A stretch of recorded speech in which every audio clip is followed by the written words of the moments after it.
Hi all, എല്ലാവരും സുഖമായിരിക്കുന്നെന്ന് വിശ്വസിക്കുന്നു. വിനാഷ് ബ്ലോസമിൻ്റെ പുതിയൊരു വീഡിയോയിലേക്ക് സ്വാഗതം. നിങ്ങളുടെ ജീവിതത്തിൻ്റെ വിജയത്തിന് ആരെങ്കിലും തടസ്സമായിട്ട് നിൽക്കുന്നതായിട്ട് നിങ്ങൾക്ക് എപ്പോഴെങ്കിലും തോന്നിയിട്ടുണ്ടോ? അല്ലെങ്കിൽ നിങ്ങൾക്ക് അങ്ങനെ ഒരു വിശ്വാസമുണ്ടോ? അതെ, അവരാണ്, അവരുടെ ചിന്ത അല്ലെങ്കിൽ അവരെനിക്ക് വേണ്ടിയിട്ട് എന്തെങ്കിലും ചെയ്യുന്നതാണ്, അതുകൊണ്ടാണ് എനിക്ക് ജോലി കിട്ടാത്തത്, എനിക്ക് സാമ്പത്തികമായ ഉയർച്ച ഉണ്ടാകാത്തത്, എനിക്ക് സമാധാനം ഉണ്ടാകാത്തത്, സന്തോഷകരമായ ഒരു ജീവിതം ഉണ്ടാകാത്തത് എന്നൊക്കെ നിങ്ങൾ ചിന്തിക്കുന്നുണ്ടോ? ഒരു പരിധി വരെയൊക്കെ അത് സത്യവുമാണ്. പക്ഷേ ഇതിൽ നിന്നൊക്കെ ഒരു മുക്തി നേടാനായിട്ട് നിങ്ങൾ ആഗ്രഹിക്കുന്നില്ലേ? അതിനെന്താ ചെയ്യേണ്ടതെന്ന് അറിയാമോ? അതിന് ഫസ്റ്റ് ഓഫ് ഓൾ നമുക്ക് അറിയേണ്ടത് എന്തുകൊണ്ടാണ് ഇതിങ്ങനെ നമ്മുടെ ജീവിതത്തിൽ സംഭവിക്കുന്നത് എന്നുള്ളതാണ്. ആദ്യമായിട്ട് നമ്മുടെ ഒരു വിശ്വാസമാണത്. മറ്റ് ഒരാൾ നമുക്കെതിരെ നിൽക്കുന്നു, നമ്മുടെ ഉയർച്ചയ്ക്ക് തടസ്സമായിട്ട് ഒരാൾ നിൽക്കുന്നു, നമുക്കൊരു ബ്ലോക്ക് ഉണ്ട് എന്നുള്ളൊരു വിശ്വാസം. അതിന് പല കാരണങ്ങളുണ്ടാവാം. ഒന്ന്, ഇത്തരം വിശ്വാസങ്ങൾ നമ്മളുടെ ഉയർച്ചയ്ക്ക് തടസ്സമായിട്ട് നിൽക്കും. എങ്ങനെയാണെന്നറിയാമോ? നിങ്ങൾ ഗിറ്റാർ ട്യൂൺ ചെയ്യുന്നത് കണ്ടിട്ടുണ്ടോ? പിച്ച് പൈപ്പ് എന്ന് പറഞ്ഞിട്ട് ഒരു സാധനമുണ്ട്. അത് ഊതിയിട്ടാണ് ഇത് ഗിറ്റാർ ട്യൂൺ ചെയ്യുന്നത്. ഇപ്പം വേറെ ട്യൂണറുകളൊക്കെ ഉണ്ട്, പക്ഷേ പണ്ടത്തെ കാര്യമാണ് ഞാൻ പറയുന്നത്. അവരിപ്പോൾ ആ പിച്ച് പൈപ്പ് വെച്ചിട്ട് ബ്ലോ ചെയ്ത് കഴിയുമ്പോഴത്തേന് ഒരു സൗണ്ട് വരും. അപ്പോൾ അതേ ഫ്രീക്വൻസിയിലേക്ക് അവർ ആ ഒരു സ്ട്രിങ് ടൈറ്റ് ചെയ്ത് വെക്കുകയാണ് ചെയ്യുന്നത്. എപ്പോൾ ഈ പിച്ച് പൈപ്പ് ഊതുമ്പോൾ ഉണ്ടാകുന്ന അതേ സൗണ്ടിൻ്റെ ഫ്രീക്വൻസിയിലേക്ക് ആ സ്ട്രിങ് ടൈറ്റ് ആവുന്നു, അപ്പോൾ തന്നെ ആ സ്ട്രിങ് വൈബ്രേറ്റ് ചെയ്ത് തുടങ്ങും. അങ്ങനെയാണ് ഈ സൗണ്ടും വെച്ചിട്ട് അവർ ആ സ്ട്രിങ് ടൈറ്റ് ചെയ്യുന്നത്, കറക്റ്റ് ട്യൂണിലേക്ക് കൊണ്ട് വയ്ക്കുന്നത്. അപ്പോൾ ഇതേപോലെ ട്യൂൺ ചെയ്ത് വെച്ചിരിക്കുന്ന, കറക്റ്റായിട്ട് സ്ട്രിങ് ടൈറ്റ് ചെയ്ത് വെച്ചിരിക്കുന്ന ഒരു ഗിറ്റാർ, 2 ഗിറ്റാറുകൾ അടുത്തിരിക്കുക എന്ന് വെച്ചു. അപ്പോൾ അതിലൊരു ഗിറ്റാറിൽ നമ്മൾ ഒരു സ്ട്രിങ്ങിൽ നമ്മൾ സ്ട്രൈക്ക് ചെയ്ത് കഴിഞ്ഞാൽ അതേ വൈബ്രേഷനുള്ള മറ്റേ ആ ഗിറ്റാറിൻ്റെ സ്ട്രിങ്ങും വൈബ്രേറ്റ് ചെയ്യാനായിട്ട് തുടങ്ങും. കാരണം ഇത് രണ്ടും, ഈ ശബ്ദത്തിൻ്റെ ഫ്രീക്വൻസി എന്ന് പറയുന്നത് ഒരുപോലെയാണ്.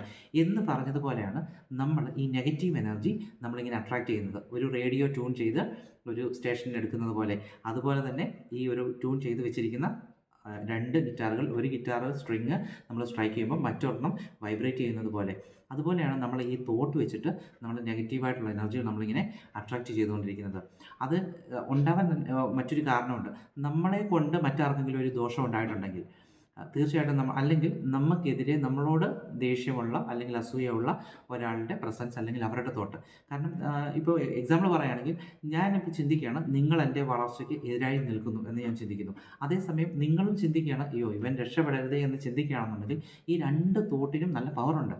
ഈ 2 തോട്ടിനും എന്താണ്, ഇത് ഒരേ ഫ്രീക്വൻസിയിലുള്ള തോട്ടാകുമ്പോഴത്തേക്കും ഇത് തീർച്ചയായിട്ടും നമ്മളങ്ങനെ വിശ്വസിക്കുന്നു, അവരങ്ങനെ ചിന്തിക്കുന്നു. ഇത് രണ്ടും ഒരേ പവറിലുള്ള തോട്ടായതുകൊണ്ട് തീർച്ചയായിട്ടും നമ്മുടെ ലൈഫിൽ ബ്ലോക്കുകൾ ഉണ്ടാകും. അപ്പോൾ നമുക്ക് ഈ ബ്ലോക്ക് മാറാൻ എന്താണ് ചെയ്യാൻ പറ്റുന്നത് അറിയാമോ? ഒന്ന്, നമ്മൾ കൺഫസ് ചെയ്യുക എന്നുള്ളതാണ്. നമ്മുടെ ഭാഗത്തു നിന്നൊരു മിസ്റ്റേക്ക് ഉണ്ടായിട്ടുണ്ടെന്ന് വെച്ചോ, അവർക്കൊരു ദോഷമോ അല്ലെങ്കിൽ ഒരു ബുദ്ധിമുട്ടോ ഉണ്ടെങ്കിൽ തീർച്ചയായിട്ടും നമ്മൾ അത് കൺഫസ് ചെയ്യുക, ഏറ്റു പറയുക. ദൈവമേ, അതെൻ്റെ ഭാഗത്തു നിന്ന് വന്നൊരു മിസ്റ്റേക്കാണ്, അതറിയാതെ സംഭവിച്ചു പോയി, ആ ഒരു സിറ്റുവേഷൻസിൽ അങ്ങനെ ഞാൻ പ്രതികരിച്ചു പോയതാണ്, അല്ലെങ്കിൽ ഞാൻ ഉണ്ടായിപ്പോയതാണ്. ഇനി എൻ്റെ ഭാഗത്തു നിന്ന് അങ്ങനെ ഉണ്ടാവില്ല. ഞാൻ തീർച്ചയായിട്ടും എൻ്റെ ഉയർച്ചയിൽ മാത്രം കോൺസെൻട്രേറ്റ് ചെയ്യുന്നു. ഞാൻ ആരുടെയും ഉയർച്ചയ്ക്കും തടസ്സമല്ല, എൻ്റെ ഉയർച്ചയ്ക്ക് ഇനി ആരും തടസ്സമല്ല എന്ന് നിങ്ങളുടെ മനസ്സിനോട് തന്നെ പറയുക. അതിനുശേഷം ആ ഒരു സംഭവം നിങ്ങൾ വേദനിപ്പിച്ച ഒരു സംഭവം ഉണ്ടെങ്കിൽ അത് തീർച്ചയായിട്ടും മനസ്സിൽ നിന്ന് പൂർണ്ണമായിട്ട് ഒഴിവാക്കുക. അങ്ങനെയൊന്നും സംഭവിച്ചിട്ടേ ഇല്ല എന്ന് നിങ്ങൾ മനസ്സിൽ കണക്ക് കൂട്ടുക. ഈ കൺഫസ് ചെയ്തതിന് ശേഷം നിങ്ങൾ തീർച്ചയായിട്ടും അത് മനസ്സിൽ നിന്ന് കളയുക, എന്നിട്ട് വിശ്വസിക്കുക. ഈ നിമിഷം മുതൽ നിങ്ങൾ കൺഫസ് ചെയ്ത് കഴിഞ്ഞാൽ തന്നെ ആ ഒരു നിമിഷം തന്നെ ആ ബ്ലോക്ക് റിമൂവ് ആയി തുടങ്ങും. തീർച്ചയായിട്ടും അത് 100% ഉറപ്പാണ്. നിങ്ങളത് കൺഫസ് ചെയ്യുക, എന്നിട്ട് അത് ആ മനസ്സിൽ നിന്ന് കളയുക. അങ്ങനെയൊന്നും സംഭവിച്ചിട്ടേ ഇല്ല എന്ന്.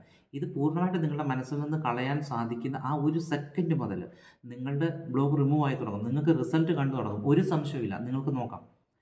അപ്പോൾ തീർച്ചയായിട്ടും നിങ്ങളത് മനസ്സിൽ നിന്ന് നിങ്ങൾ ഡിലീറ്റ് ചെയ്ത് കളയാം ആ ഒരു സംഭവം.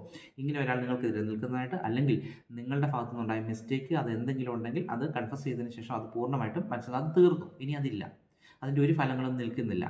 പിന്നെ ദൈവത്തോട് നന്ദി പറയുക. നിങ്ങളുടെ ആ ഒരു ബ്ലോക്ക് ഇപ്പോൾ തന്നെ റിമൂവ് ചെയ്ത് തന്നതിന് ദൈവത്തോട് നന്ദി പറയുക. നിങ്ങൾ തീർച്ചയായിട്ടും ഗ്രാറ്റിറ്റ്യൂഡ് ഉള്ളവരായിരിക്കുക.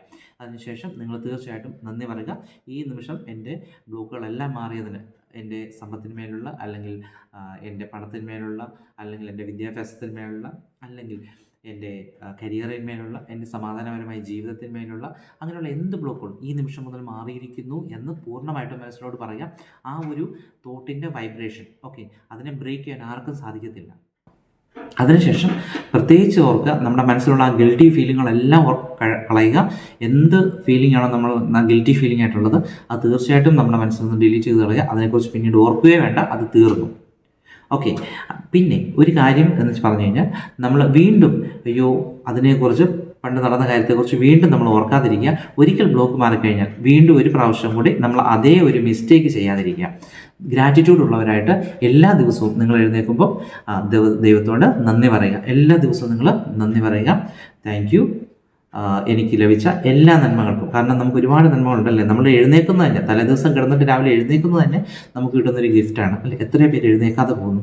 അപ്പോൾ നമുക്ക് ചിന്തിച്ചു കഴിഞ്ഞാൽ ഒരുപാട് പോസിറ്റീവ് കാര്യങ്ങൾ നമ്മുടെ ജീവിതത്തിൽ സംഭവിക്കുന്നുണ്ട്. എപ്പോഴും ഗ്രാറ്റിറ്റ്യൂഡ് ഉള്ളവരായിട്ടിരിക്കുക. നിങ്ങൾക്ക് നിങ്ങളുടെ ലൈഫിൽ നല്ല കാര്യങ്ങൾ ഈ നിമിഷം മുതൽ സംഭവിച്ചു തുടങ്ങട്ടെ എന്ന് ആശംസിക്കുന്നു, പ്രാർത്ഥിക്കുന്നു. വീണ്ടും അടുത്ത വീഡിയോയിൽ നമുക്ക് കാണാം. അതുവരെ എല്ലാവർക്കും നന്ദി.